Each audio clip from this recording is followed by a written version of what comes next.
1958. I was 5 years old, so I don't have very clear memories of this time. Also, the meetings were adult discussion sessions, which took place on the first and third Sundays of the month in the evenings from 7:30 to 9, which was after my bedtime.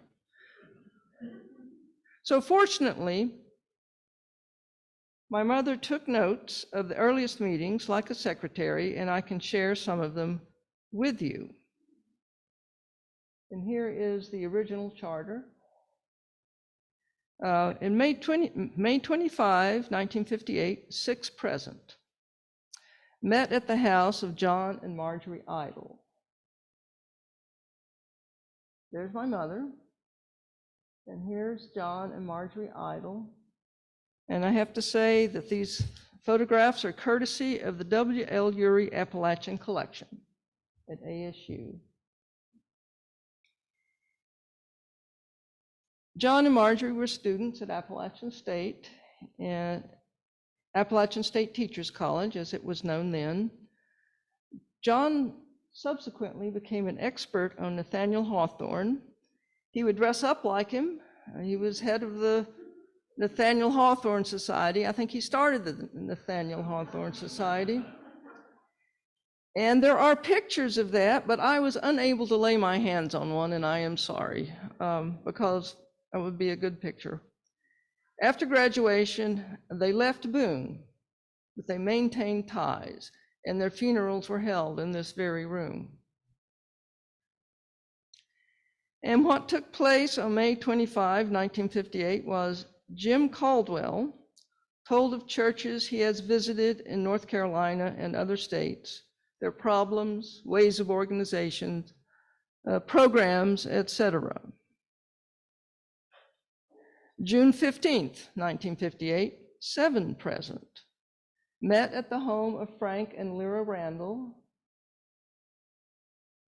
And these are also from the W.L. Urey Appalachian Collection at ASU. Frank Randall was a biology professor, and Lyra Randall was a librarian at the Appalachian High School. And I had hoped their son would be here today, but it looks like he didn't make it. So, and then the next picture. And this is their 60th wedding anniversary, which their son Richard allowed me to use. And it's such a good picture, I had to include it. And what happened on that day was the letter was shared from the American Unitarian Association saying the application for affiliation has been accepted. Next slide. And there it is. That's telling them, yes, they are now a Unitarian Fellowship. Letters were read from Dr. Sidney Freeman, minister of the Charlotte Unitarian Church, and Mr. Welch of the Asheville Fellowship, wishing us well and offering help if needed. Also passed around the Carolinas Conference newsletter and the Greenville, South Carolina Fellowship newsletter. The group approved a newsletter sent out to 36 fellowships, churches, and individuals, informing them of our summer schedule, hoping to attract some visitors. Frank Randall reviewed Bertrand Russell's book, Why I Am Not a Christian, which led to an interesting discussion.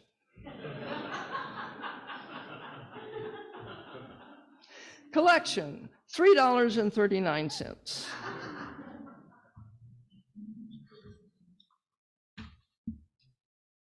June 29th, 1958, 12 present. Met at the home of Dave and Allie Hodgen. And there they are. Dave was in the English department. Allie worked in the library, in the reference department, in the college library.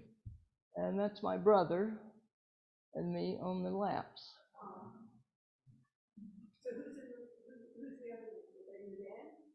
Oh yes, that's my father, yes. Yeah. Frank Randall was the moderator of a panel discussion of Jesus, God, man, or myth.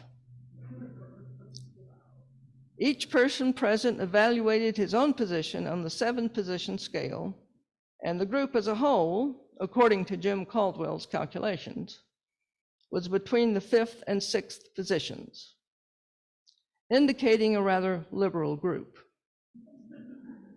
which is what you would expect from a bunch of Unitarians. Collection, $3.55. July 6th, 1958, a picnic at the Hoffman's Camp Vagabond in Bethel. I don't remember it, but it was documented I was there, and I'm sure I had a good time. July 13th, 1958, 10 present. Met at the home of Miss Ruby Akers. Ruby was on the English faculty at the college. And that picture is taken at my aunt's summer cabin, and there she is with my mother. Mr. Daniel Welsh, the minister of the Unitarian Fellowship of Asheville, spoke on the history of Unitarianism and read a sermon on determinism. Now, according to Dr. Google, determinism is the doctrine that all events, including human action, are ultimately determined by causes external to the will. So it's the opposite of free will. Mr. Webb invited the fellowship to visit the Asheville Fellowship some Sunday soon for Sunday morning services and a picnic. Plans are to be made. Collection, $3.53. July 27th, 1958, 11 present. Met once again at the home of Dave and Allie Hodgen. Jim Caldwell read the letter from the American Humanist Association telling us of books the school library could receive free for the asking. Also listing other books it recommended the library buy. Jim will attend to requesting the complimentary books and making a list of books to request the library to order. The letter also gave information about Dr. Gutowski, Associate Professor of Philosophy at the University of Georgia, who is available free of charge to address groups who are willing to make proper arrangements. It was agreed we should try to make arrangements, and Jim was instructed to write for possible dates in the fall. Dave Hodgen read an excellent and most thought-provoking paper saying, "We need more faith and fewer faiths." Collection, $4. August 10th, 1958, 10 present. We met at the home of Ruby Akers. Is that the next one? No. Go back a couple. Yeah, Ruby Akers, okay. Jim Caldwell led a discussion of liberal churches, Unitarian, Universalist, which was separate from the Unitarians in those days, and the Society of Ethical Culture. Drawing on Dr. Google once again, the Society of Ethical Culture is a religion or philosophy centered on ethics, not theology, whose mission is to encourage respect for humanity and nature and to create a better world. Founded in 1876 and still going strong, has been involved in founding visiting nurses associations, the NAACP, and the ACLU. Collection, $3.47. September 21st, 1958, 13 present. Met in Homer Brown's cottage on Orchard Street Extension, which he is generously letting the fellowship use free of charge. Homer Brown was the librarian of the Watauga County Library when it was in the second story of the stone building next to the courthouse. In my childhood, basically. Unfortunately, the only picture I could find of him was in his obituary, and it is not a good picture of him. It makes him look very severe, but he actually was the sweetest, most gentle man and always smiling. It just doesn't look like him. Anyway, so this was from the Watauga Democrat. The Reverend Milton E. Muter donated 2 books to the as yet unorganized library. It was decided to subscribe to the Unitarian Register and to send dues to the Thomas Jefferson Unitarian Conference. Jim Caldwell read a sermon, probably a canned sermon from the Church of the Larger Fellowship. Plans were discussed for a trip to Asheville. Collection, $8.87.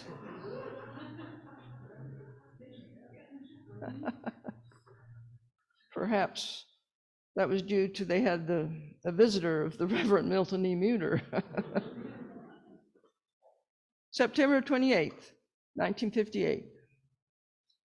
Members of the Boone Fellowship were cordially and hospitably received by the Asheville group.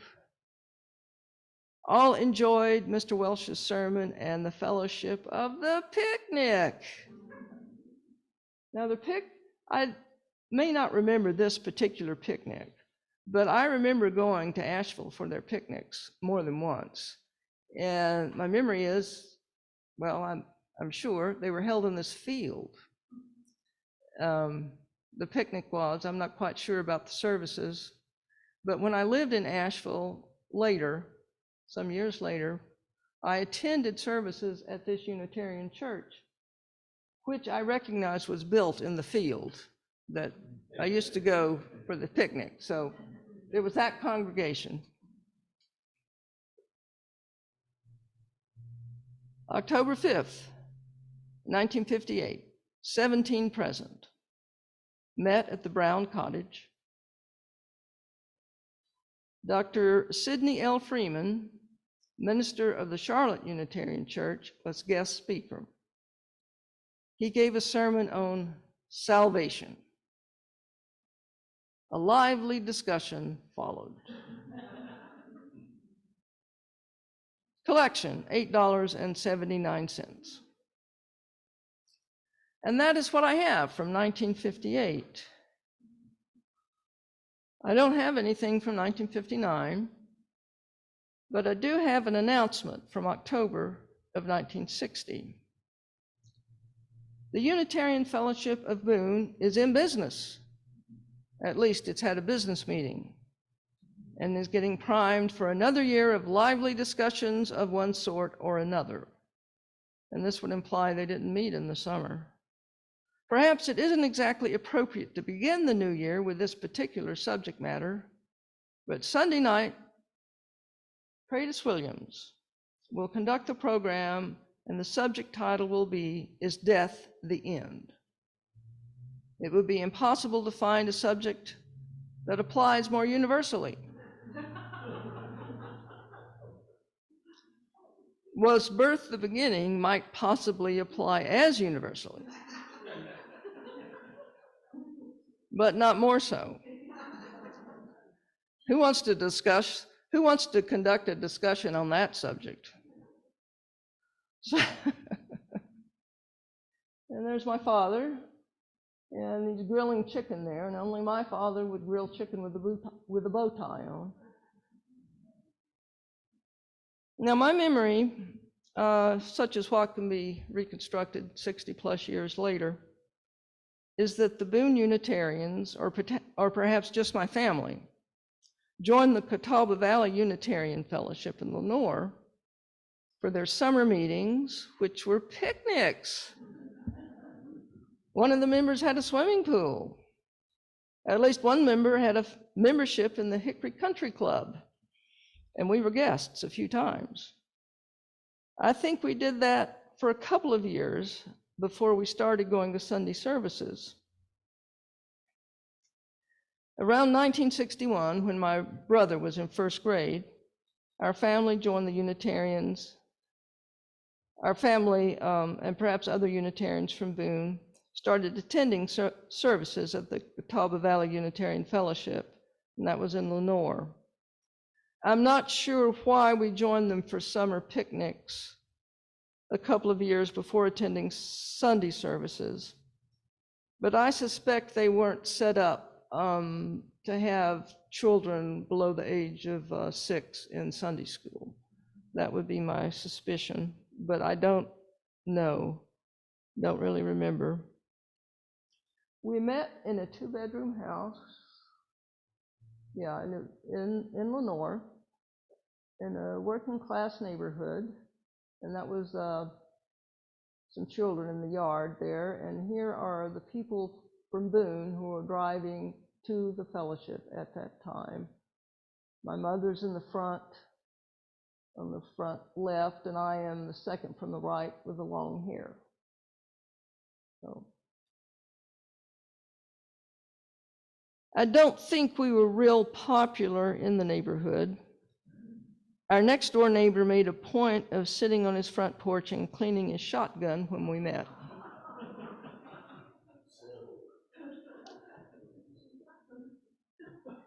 I don't know why he wasn't attending his church. Okay, next slide.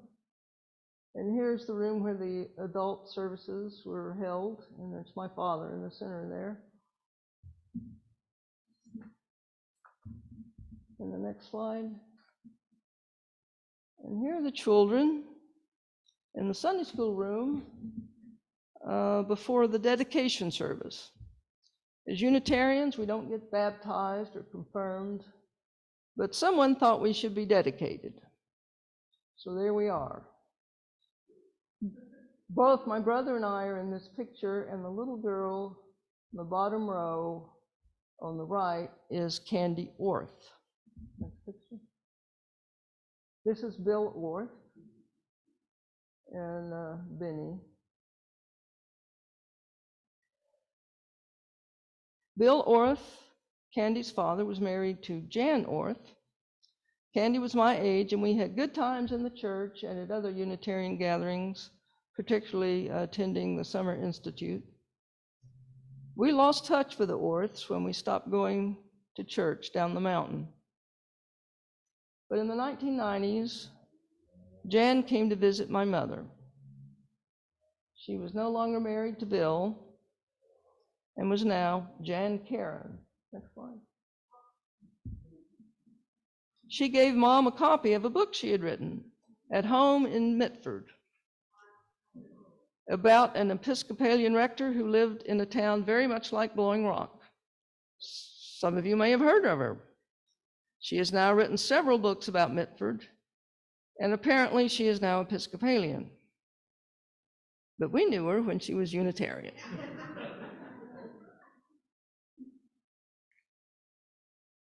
Okay, next picture.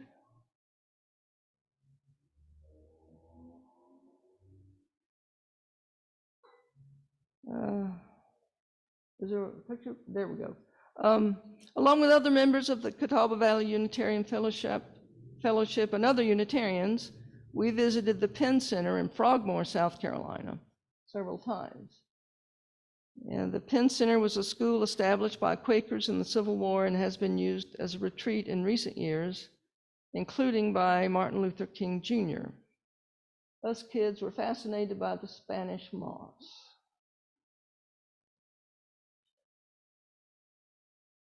Next picture.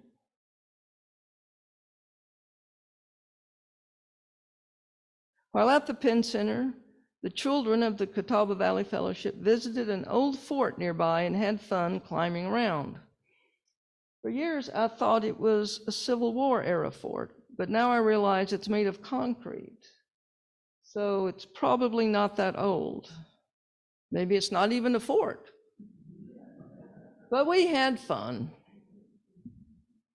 Next slide.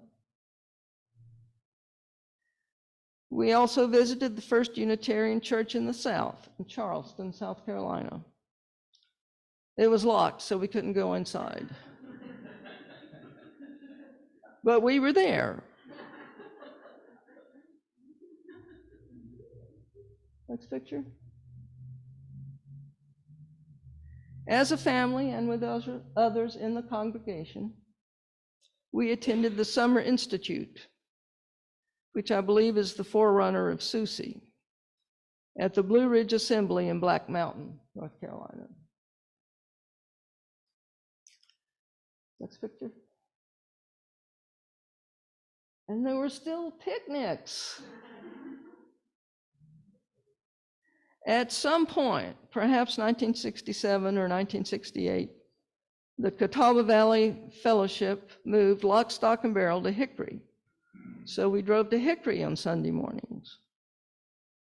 The fellowship met in a 2-story Victorian-type house between Lenore Rhine and the railroad tracks.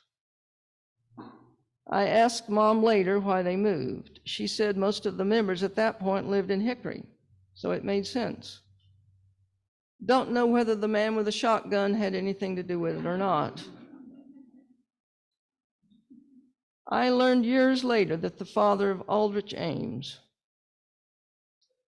the notorious CIA double agent who was arrested in 1994 for passing US secrets to the Soviet Union, attended the Unitarian Fellowship in Hickory, Aldrich Ames' father. But Aldrich James was not in my Sunday school class. I didn't know him. And then about 1970, there were enough Unitarians in Boone to restart meeting in Boone. Also, I think Mom was tired of driving to Hickory and thought her obstreperous teenagers were no longer in danger of being brainwashed by the Baptists. I was not happy about this development because I wanted to see my friends in Hickory on Sunday, because there weren't enough children to have Unitarian Sunday school in Boone. A new charter had to be obtained because the Unitarians had merged with the Universalists sometime in the early 1960s, which is why the sign that was on the front of the fellowship said Chartered 1970. The first meeting place was in the Appalachian Theater.